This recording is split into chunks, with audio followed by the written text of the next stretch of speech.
Hi gamers! I think this is my third recent collecting video in a row now. Sorry for the lack of variety in the videos, but that's gonna change once we get to March and the Nintendo Switch and the new Zelda comes out. Gonna be doing full unboxings of those. I also think it's high time for me to do my PlayStation 4 collection video. I haven't done a collection video of the PS4 yet, so stay tuned for those. And now let's get to the games I've got this month. Sorry if I sound like a broken record, but I got again some games from my girlfriend. She dug these out from her parents' house and decided that my game room is the best place for them. I got Carmageddon. Just loved Carmageddon back in the day. Sadly, none of the sequels or the newer games have captured the essence of the first game, which is just a fantastic game. Loved Carmageddon back in the day and happy to have it as a big boxed PC game finally. Also got System Shock, which of course is a classic for the ages, and this is the disc version, so none of those newfangled CD games here.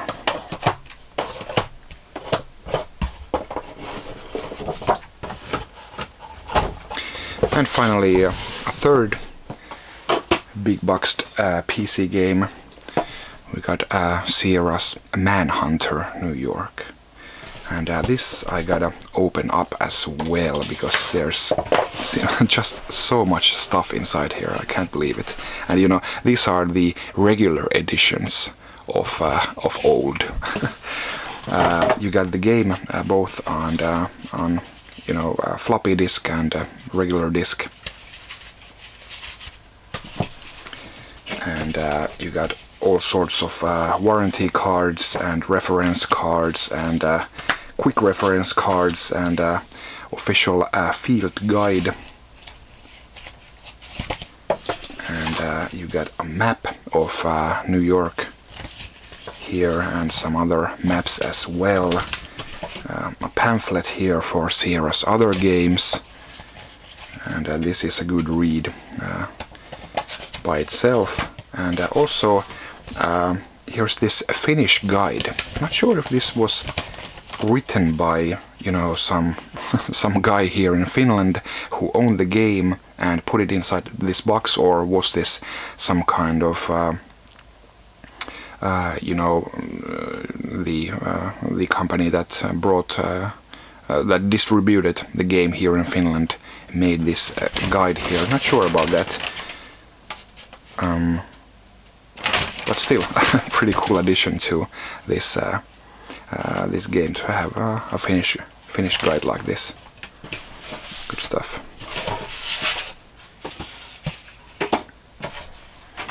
And then let's get to some more modern games.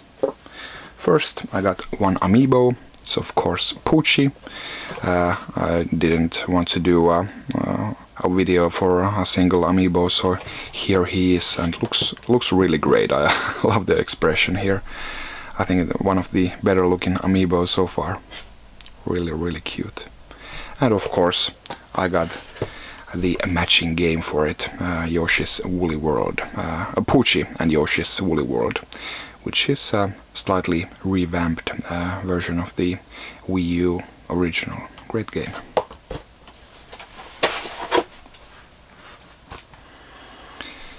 And another game that was recently released on another platform, we got Dragon Quest VIII, Journey of the Cursed King.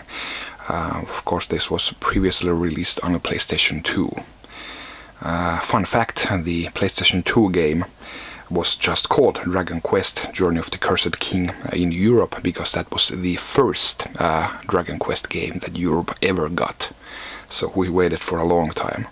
So whenever people in the US say that why does Europe get a game 2 weeks earlier, or why does Europe get the better Wii U special editions than the US, just remember that Dragon Quest VIII was the first game that we got in the series.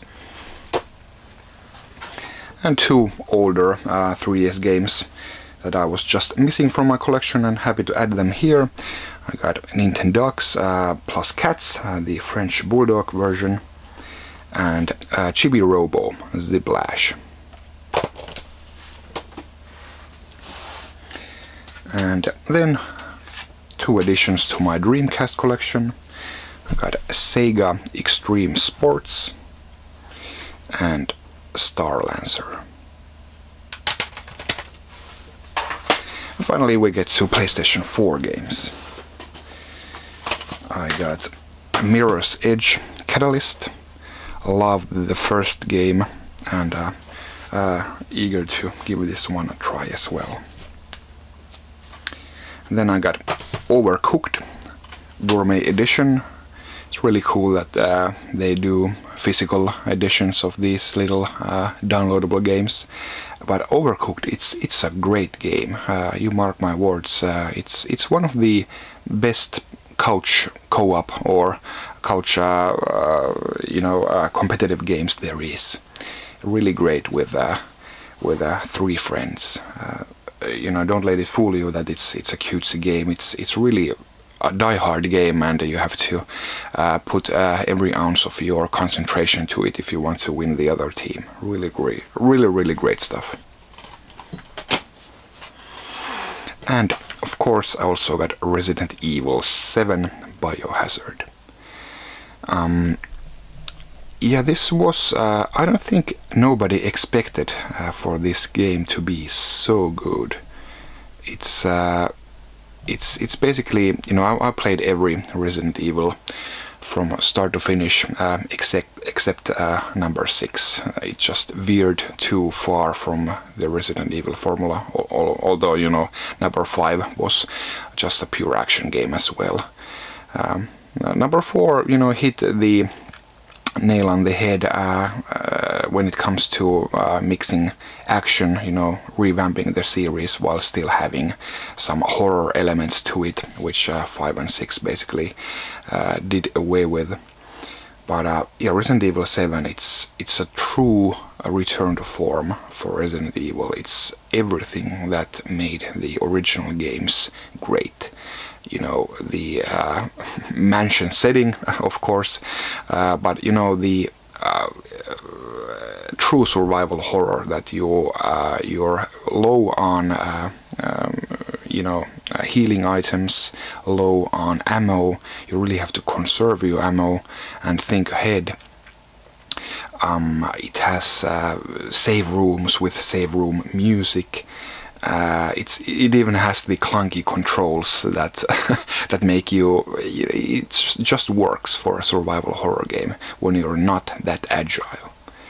And I played this through with PlayStation VR, and it was horrendous, and I loved every second of it. This game is the best virtual reality game I've played, and it's the best reason to own a PSVR. If you can stomach it. But just fantastic, the cheesy plot, it's all there, and a little plot twist at the end, and it looks great without the PSVR. Of course, the graphical fidelity goes down when you play in VR, as you need the extra processing power for the twin images, but that's okay. The immersion is just so great. Fantastic sound design. You have to play this with the headphones, and I just can't recommend this enough. If you've loved the old Resident Evil games or love horror games in general, play this.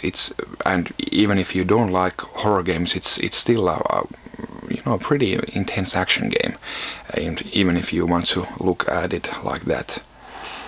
And just really great. I hope that this is marks a new beginning for the Resident Evil series, and you know, after a bit of a slump they have their really good stuff. And finally, I guess I'll just leave this here so you don't have to look at the black screen. I got Nioh for the PlayStation 4, but I had that as a downloadable game, so sorry, I don't have a physical game game for it to show you here, but really digging Nioh. It's you know, it's no joke that people compare it to the Soul series. It's basically a carbon copy of it, but just transferred to a new setting, which I think many people find refreshing. I personally, you know, I haven't played Demon Souls or the first Dark Souls.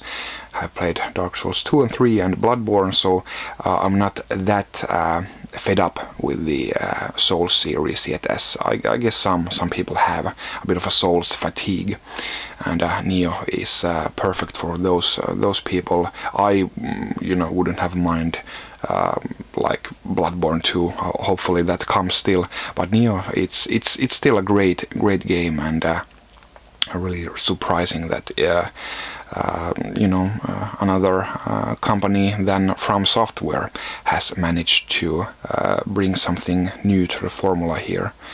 And I guess my main thing that I miss from the Souls series is the big game world. Here you play levels that you choose from a map, and you know, all the levels are not connected.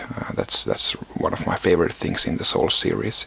But Nioh, it looks great and sounds great, and you know, the samurai theme, it's something that hasn't been done that much in video games yet, and Team Ninja is just the right company to do it, and I hope that this is a big success for Team Ninja, and looks like it. The game has sold pretty well.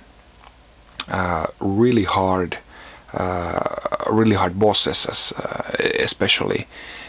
It's you know, depending on your play style, it can be more difficult than the Souls games, or less difficult, and I think the difficulty level varies quite wildly. Sometimes you can just run through the whole level and then get stuck at the boss for an hour.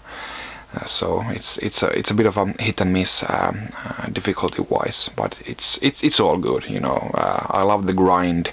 There's a million things that you can upgrade and level up, and it's almost overwhelming when you know, you're hit with this wall of menus, and I mean, it is really overwhelming. It's almost like a negative thing to me that I can never master Nioh fully, because I basically just have to choose a play style and you know, basically, you know, disregard many things on the skill trees or you know, weapons and stuff like that.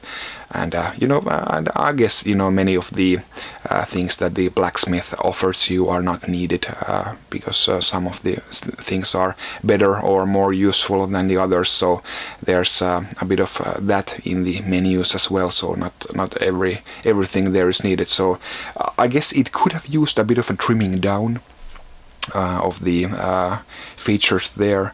But still, you know, it is good for the people who want to master their game fully, that you have the option to do that, and there's a million, you know, combos that you can learn and stuff like that. So really, this is really a gamer's game, Nioh. So pick that up as well. With that, I think I'm done here showing. I guess I talked more about the games than I showed you, but hey, some people have asked me to do that more, so here you go. Thanks for watching. I'll see you next time. Bye.